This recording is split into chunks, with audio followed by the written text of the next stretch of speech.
I'm cleaning this Husky ratchet, and it's a 3/8, and I like it that has a long handle. Actually, it's about 8 inches, 8-9 inches long. So upon removal, dismantling, I just checked a little bit those tiny parts, and I don't know. I would just consider this a very low-end entry-level ratchet for general purpose, but perhaps it's really not for hard working on a car. Not the best quality. And if you look to the small components inside, they just don't feel that nicely cut and precisely cut. They kind of feel a little bit cheap. And the switch also had a little bit of issue with just getting stuck on the side. Really not the best tool. Definitely I won't put this on a tight bolt, but I like the handle, and generally the action works good enough. Definitely an entry level, if at all.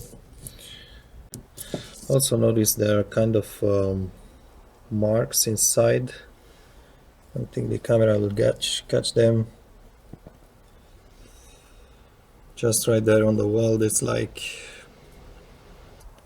so I put this back in place, and so there was a pin with a spring here that got into the main part, and then I put the switch in place. It has a rubber over that pin, and then the switch has also two pins that go in there with spring, each one with spring, and then those two in place.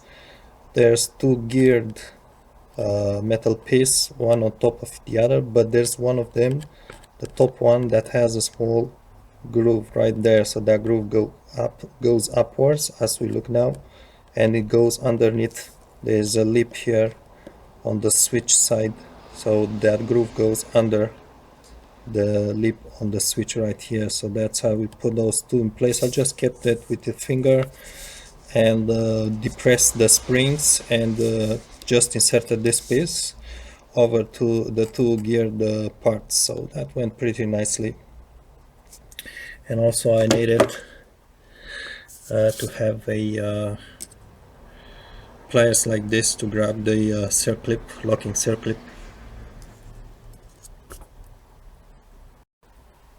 I've used a caliper grease or silicone grease, which is repels a little bit water, just more resistant to water, because I've dropped this in snow, or used it in the rain or something, so maybe it will preserve a little bit inside the mechanism from rusting.